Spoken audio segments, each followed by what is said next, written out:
former minister umasu oiramba do juju BJP gi MLA umasu oiriba Bungjagin ga paltena fondo ki wafam koki zomi umasu marfro ki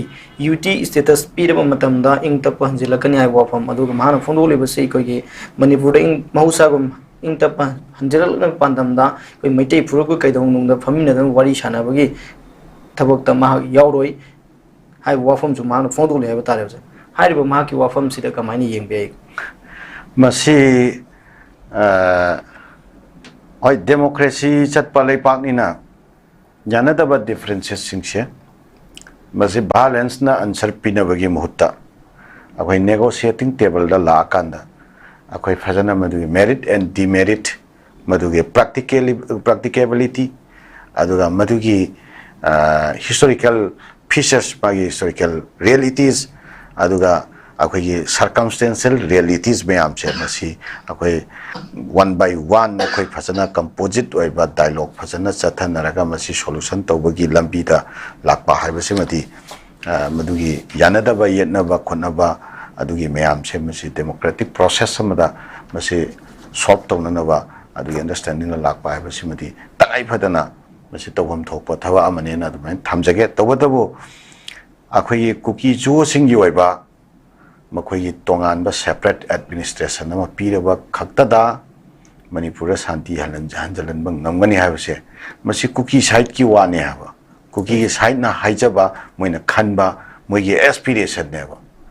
Moina हाइनिंगबदो हाइजरिबनी हाइजसनु अदो हाइरिबो पोचे अखोइनी यंगजबा मियंगदी cookie की side ना शांति पुरा अनि हाइबनेबा मरमदी cookie की माइकैदगी तौगदबा violence तो मोइगे अपाम demand दो फंगदी तौरोय हाइबनेबा on another side maitai sing di kamdauba adagi matampakta leriba tai kanglup sing sina kamai tauba manipur thugai basina manipur gi shanti pura ani haiba sida khoine accept tau gadoribra manipur se thugai ra kanda manipur si shanti pura kadoriba ni haina haiba sida akhoi accept tau gadrawa ade manipur thugai ra kanda manipur si shanti oiroi haiba sida akhoi na mu haidoi neba मरमदी Manipur कायन ब palm दबा अखोई गिदी मणिपुर से कायरा आदि शांति ओइरोय हाइदोइने मरमदी अखोई माइकै दि मणिपुर कायरा आदि शांति अमु ओइरोय दोरि नेबा अखोई अमुका कनो तोरकदोनि स्ट्राइक तोरकदोनि मणिपुर कायबि यारोय हाइना अखोई थोरकदोरिमनि मणिपुर कायबदि यारोय हाइरकदोरि नेबा अदुदि मणिपुर कायबि यारोय हाइबा अखोई गी माइकै दि मणिपुर कायरकपसे शांति ओइरोय अखोई अदो मणिपुर से कायहलगा मोइगे लेपाक सेमगे मै लेपाक की एडमिनिस्ट्रेशन सेमगे हाइबा कांगबु नदी मणिपुर से कायरे शांति ओइनी हाइबनेबा अदो हौजिक लाकदोरिबा पोती आखोई शांति सु पुरक्तबा याते अदुगा सोम नाकंदगी मणिपुर कायरा कांदा शांति लाओइदबा कांगबु लेरे मणिपुर कायरा कांदा शांति लाकनी हाइबा कांगबु लेरे अनि जिगे बरकता मणिपुर सु कायहनदबा शांति सु लाखदबा अदु वरोइसेनबा आखोई येंगबा मथौ ताई अखोई येनबा अखोई पैरेलल ओइबा लई अनि मतम पुलमक्ता समजनबा यादना सुम चतपदो अदुमाइना चतपा यारोय अखोई मणिपुर हाइबा यामना पिखरबा खुपी ममाय मु पाक्तबा यूपी के डिस्ट्रिक्ट अमगे पॉपुलेशन फादबा मफमसिदा अखोई मसेलगे मरक्ता अखोई लोइबा नारोइदबा तोंगान तोंगान बा सोल्यूशन लेरोइदबा एस्पिरेशंस बेयाम अमखक पुथोकदरगा अखोई तोबा यारोय अखोईगी we have a compelled situation to live together.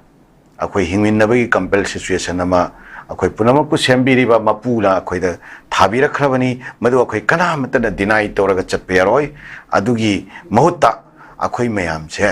mase cooperatively kamaini hingmin na ba yagadagi haiba he na phaba wakhalon tungda शांति होइना मतम सांगना लेमिनबा याननबा यामना फेयर होइबा जस्टिस सबदा अखोइ चाकथुंग फिथुंग वानने हिंगमिनबा याननबा अमना अमबो रेस्पेक्ट तौनरगा अखोइ हिंगमिनबा याननबा हंदकी सेइसे थोकिबा क्राइसिस खाना चाहिदबगी सोमबा तुंगदा लाखदना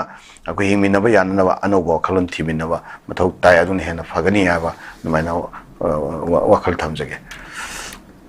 याम नुवाइजे बजा कोई अरोइबे लाक्सनिंग सिनि कोई जेनिम्स लेना संदोफम ओइरकद्र मि पाइनरे बायोमेडिकल वेस्ट सिंगनिंग थिना लोशिनदबदगी सो कोस नोटिस थारबसु नासिंगदना लैरी हाय वाफम कोई जेनिम्स तो ओइरि फिल्म से यामना मि पाइनिंग ओफम ओइरा हाय बतारो जा कोई सी नकिबा कोई प्रॉब्लम सिंग मफम चाना लोशिन दबगी फिल्म अमसुम उरि हाय बतारे सिगी मतांद फोंले फाव सिगा कमाई येंबे मसी अखोइगे administration gi oiba failure hai tare administration gi failure ni hai na tu main thamjage ada manipur da jenims khakta na te administration gi failure si everywhere dani municipality gi so dungai ase sida kang marum kok pham adagi akhoi gi laina tina mayam gi akhoi gi keno kari hai tare manufacture mayam ma akhoi gi city manung se sira akhoi gi lairi sini imphal somna kandani imphal si smart city mission na india gi adum smart city khara khangat pagi manung da yaw smart city mission chathari bani haina lae akhoi lamdam chilai hiba mi ching che kayam yam na smart oirabno kayam yam na smart oiba livelihood ta leirabno smart oiba understanding da kayam yam leirabno akhoi miyam chi chu bhap tati self understanding leite masi akhoi khidang akhoi masi gi awareness mathau tabadi leibani maramdi lambi da pot ama chairaga leire haba matam da pot tu lokhatlaga dustbin da thadaram gadam ni habse khoi angang sing de khoi tambi dreba adu yamna civilized oiba adu ba nation ma da di civilized oiba magi people haitare adu mi sing duna akhoi public ki oiba ising thadok pham nallamadagi akhoi unnecessary da akhoi ising tar lei matam da adu ising du changchal laga leisal laga thamam draga di ta khriba ising do are ba ta khriba mayam che masi akhoi nation gi loss ni akhoi national loss ni gaina sumaina khanba si understanding si